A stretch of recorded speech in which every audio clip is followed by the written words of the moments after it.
अस्सलामु अलैकुम वरहमतुल्लाहि वबरकातुह। आजकल दीनी व इस्लाही जलसों की इस कद्र कसरत और भरमार है कि एक ही इलाके में अभी एक जलसा सही से ख़त्म भी नहीं हो पाता है कि उसी इलाके में किसी दूसरे जलसे का इश्तिहार सोशल मीडिया के मुख्तलिफ प्लेटफॉर्म पर नश्र होने लगता है। यकीनन इतनी बड़ी तादाद में मुनाकिद होने वाले जलसों में मुंतजिमीन की मेहनत भी सर्फ होती हैं और एक बड़ी मिकदार में रकम भी खर्च होती है। लेकिन अजीबो गरीब बात है कि इस कद्र जलसों के बावजूद खातिर खा फायदा नजर नहीं आ रहा है। फायदा नजर आना तो दूर की बात है, बल्कि आपने गौर किया होगा कि आजकल के जलसों में इलाका के संजीदा बाअसर अफराद शरीक भी नहीं होते हैं। आपको जलसों में खा वो जलसा किसी भी मकतब फिक्र के मानने वालों का हो, संजीदा उलमा, डॉक्टर्स, इंजीनियर्स, एडवोकेट्स और जजेस वगैरह नजर नहीं आएंगे। इसकी वजह क्या है, इस पर हमें गौर करने की जरूरत है। जब हम इस पर गौर करने के लिए बैठे तो जलसों में पाई जाने वाली कई कमियां और खामियां नजर आई। आज के वीडियो में हम उन्हीं कमियों और खामियों पर गुफ्तगू करेंगे इंशाअल्लाह। मैं सबसे पहले नाज़िम इजलास की बात करूंगा, वो इसलिए कि आपको ये बात तस्लीम कर लेनी चाहिए कि आजकल के जलसों को गैर मुफीद और नुकसानदेह बनाने में बहुत बड़ा हाथ नाज़िम इजलास का है। क्योंकि जब किसी को किसी जलसे की निजामत सौंपी जाती है तो उसका मकसद हरगिज ये नहीं होता है कि वो माइक हाथ में लेकर तमहीदी गुफ्तगू के नाम पर 20 मिनट और 25 मिनट तक सामिईन को अशार सुनाते रहें और इनामात बटोरते रहें, और ना ही यह मकसद होता है कि शोराओ मुक़र्रिरीन की इस कद्र बेजा तारीफ करें कि तुकबंदी करने वाले शोरा को इकबाल गालिब से तशबीह दे दे और 20 साल और 25 साल के किसी आम खतीब और मुकर्रिर को नमूना-ए असलाफ और जबाल इल्म का खिताब दे दे।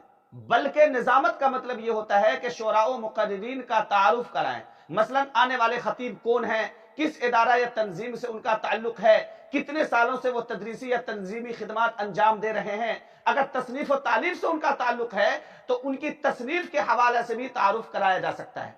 और अगर आप उस शायर या खतीब को नहीं जानते हैं तो इस तरह तारुफ कराएं कि मैं भी पहली बार इनका खिताब सुनूंगा या इनकी शायरी सुनूंगा, उम्मीद है कि अच्छा खिताब होगा या अच्छी शायरी होगी। आप भी अमल के जज्बा से सुने और हम भी अमल के जज्बा से सुनते हैं। लेकिन अगर आपने अपने लिए किसी मजहूलुल हाल शख्स का तारुफ इस तरह कराया कि ये अल्लामतुद दहर हैं और मुकर्रिर शोला बार हैं, या खतीब मिस्ल आंधी वो तूफान हैं, या शायर लाजवाल बेमिसाल हैं, और उस शायर या खतीब की परफॉर्मेंस अच्छी नहीं रही तो ज़हीन लोग आपको झूठा समझेंगे या फिर तमल्लुकबाज। निजामत के दौरान थोड़ी बहुत शेर व शायरी की जा सकती है, बल्कि की जानी चाहिए, लेकिन इस कद्र नहीं कि जलसा बेसिब्त हो जाए और उसका मकसद ही फौत हो जाए।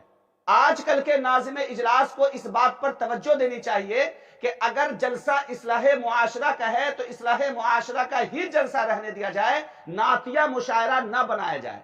नाते नबी पढ़ना यकीनन बाइस सवाब है, सुनना यकीनन सवाब का बाइस है, लेकिन उससे आजकल मुआशरा की इस्लाह नहीं हो सकती। उमूमन ये देखा जाता है कि इस्लाहे मुआशरा के इजलास में भी उलमाए किराम को 12 बजे या 1 बजे रात के बाद ही मौका मिलता है, जब लोगों को नींद आ रही होती है। उस वक्त वो आवाम को क्या पैगाम देंगे? नतीजतन जलसा का मकसद हो हल्ला ही बन जाता है। नाज़िम इजलास के मेन लीडर होते हैं। वो अगर अल्लाह के लिए जलसा को बामकसद बनाना चाहे तो उसके लिए कोई बड़ी बात नहीं है। खास तौर से वो मशहूर नौजमा जो हिंदुस्तान भर में जाते हैं, उसके लिए तो और भी आसान है। दूसरे नंबर पर हम शोराए किराम की बात करेंगे, क्योंकि आजकल के जलसों को शोराए किराम ने हाईजेक कर लिया है। उनका मामला कुछ अजीब व गरीब है। वो दीनी स्टेज पर गानों के धुन पर नात पढ़ते हैं, अवाम से कभी एक हाथ और कभी दोनों हाथों को लहराने का मुतालबा करते हैं, बार बार इनामात की भीख मांगते हैं जिसको वो दुआ से ताबीर करते हैं। हर शेर के बाद 2-3 मिनट जाया करते हैं। जब तक माइक उनके हाथ में रहता है माइक ऑपरेटर को परेशान किए रहते हैं। कभी इको बढ़ाओ, कभी घटाओ, कभी बेस बढ़ जाने की शिकायत करते हैं तो कभी घट जाने की। कोई नात या नज़म सही से खत्म भी नहीं हो पाती है कि दूसरी नात या नज़म शुरू कर देते हैं। इस तरह से वो 1 घंटा तक आवाम का मनोरंजन करते हैं। अगर किसी ने नज़म सुनाने का मुतालबा कर दिया तो वो नज़म सुनाते हैं, और अगर किसी सरफिरे ने गजल सुनाने का मुतालबा कर दिया तो शायर साहब दीनी जलसों के स्टेज से 1 अदद गजल भी ठोक मारते हैं। और वह दिन दूर नहीं कि अगर किसी दिन अवाम गाना सुनाने का मुतालबा करे तो वो गाना सुनाने से भी दरेग नहीं करेंगे। اور پھر نعت گوئی یا نظم گوئی کے دوران زبردستی کی واہوائی لینے کے لیے وہ اس قدر اچھل کود مچاتے ہیں کہ اسٹیج پر موجود علماء کرام اور معزز شخصیات کو سمٹ جانا پڑتا ہے کہ کہیں کچل نہ دیے جائیں۔ اسٹیج کی چادریں پناہ مانگتی ہیں، شامیانے اور ٹینٹ والوں کو اپنے سامان کے ضائع ہو جانے کا اندیشہ ستانے لگتا ہے۔ وہ بار بار اپنے سینے پر ہاتھ رکھ کر عشق نبی کی دعائیں دیتا ہے، لیکن خود اپنے چہرے سے عشق نبی کی علامت داڑھی پر ہاتھ صاف کی ہوتی ہیں، اور پھر اگلے رات کسی مشاعرے میں عشق نبی کو طاق پر رکھ کر کسی محبوبہ کے زلفے پرپیچ میں الجھے ہوئے نظر آتے ہیں۔ ان سب وجوہات کی بنا پر نہ صرف جلسہ کا نام بدنام ہو رہا ہے، بلکہ مسلمانوں کے ہاتھ سے اصلاح معاشرہ کا ایک بڑا پلیٹ فارم چھنتا ہوا نظر آ رہا ہے۔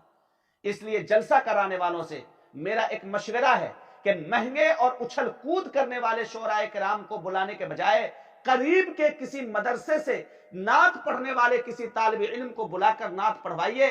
وہ آپ کو نعت کی طرز میں نعت پڑھ کر سنائے گا اور آپ کی آنکھوں سے آنسو چھلکا دے گا، اور پھر انعام یا حوصلہ افزائی کے طور پر اسے کچھ رقم دے دیں تو آپ کو ثواب بھی ہوگا اور جلسہ پر آنے والے بیجا اخراجات سے بھی آپ بچیں گے۔ بڑا تعجب ہوتا ہے کہ اب مدارس میں منعقد ہونے والے اجلاس میں بھی پیشہ ور شعراء کرام کو بلایا جانے لگا ہے، جبکہ انہی مدارس میں نعت پڑھنے والے کئی طالب علم ہوتے ہیں جو شاندار نعت پڑھتے ہیں، لیکن ان سے نعت پڑھوانے کے بجائے منورنجن کرنے والے شعراء کرام کو بلوا کر نعت خوانی کرواتے ہیں۔ ایسا لگتا ہے کہ اب اہل مدارس بھی منورنجن کی طرف جا رہے ہیں۔ آج کل کے جلسوں کو برباد کرنے میں ٹھیک ٹھاک کردار کچھ مقررین کا بھی رہا ہے۔ کچھ لوگ انہیں پیشہ ور کہتے ہیں، اور پیشہ ور سے ان کی مراد وہ لوگ ہوتے ہیں جو باضابطہ ریٹ فکس کر کے جاتے ہیں، اور اس سے تھوڑا بھی کم پر اگر کوئی بلائے تو جانے سے انکار کر دیتے ہیں۔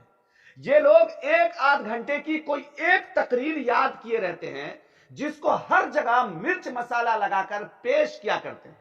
یہ لوگ سفر میں پیش آنے والے واقعات خوب سناتے ہیں، پتہ نہیں وہ سچ ہوتے ہیں یا جھوٹ، لیکن کہنے والے کہتے ہیں کہ ان میں سے بہت ایسے ہیں جو لمبا لمبا پھینکتے ہیں، وہ صرف اس لیے کہ کسی بھی طرح مشہور ہو جائیں تاکہ لوگوں کا مطالبہ بڑھے گا اور ہمیں اچھا ریٹ ملا کرے گا۔ اس ویڈیو کے ذریعے میں جلسہ کرانے والوں سے گزارش کرتا ہوں کہ ایسے لوگوں کو اپنے جلسوں میں بلانے سے پرہیز کریں، اور کسی بزرگ عالم دین کو اپنے جلسے میں بلائیں تاکہ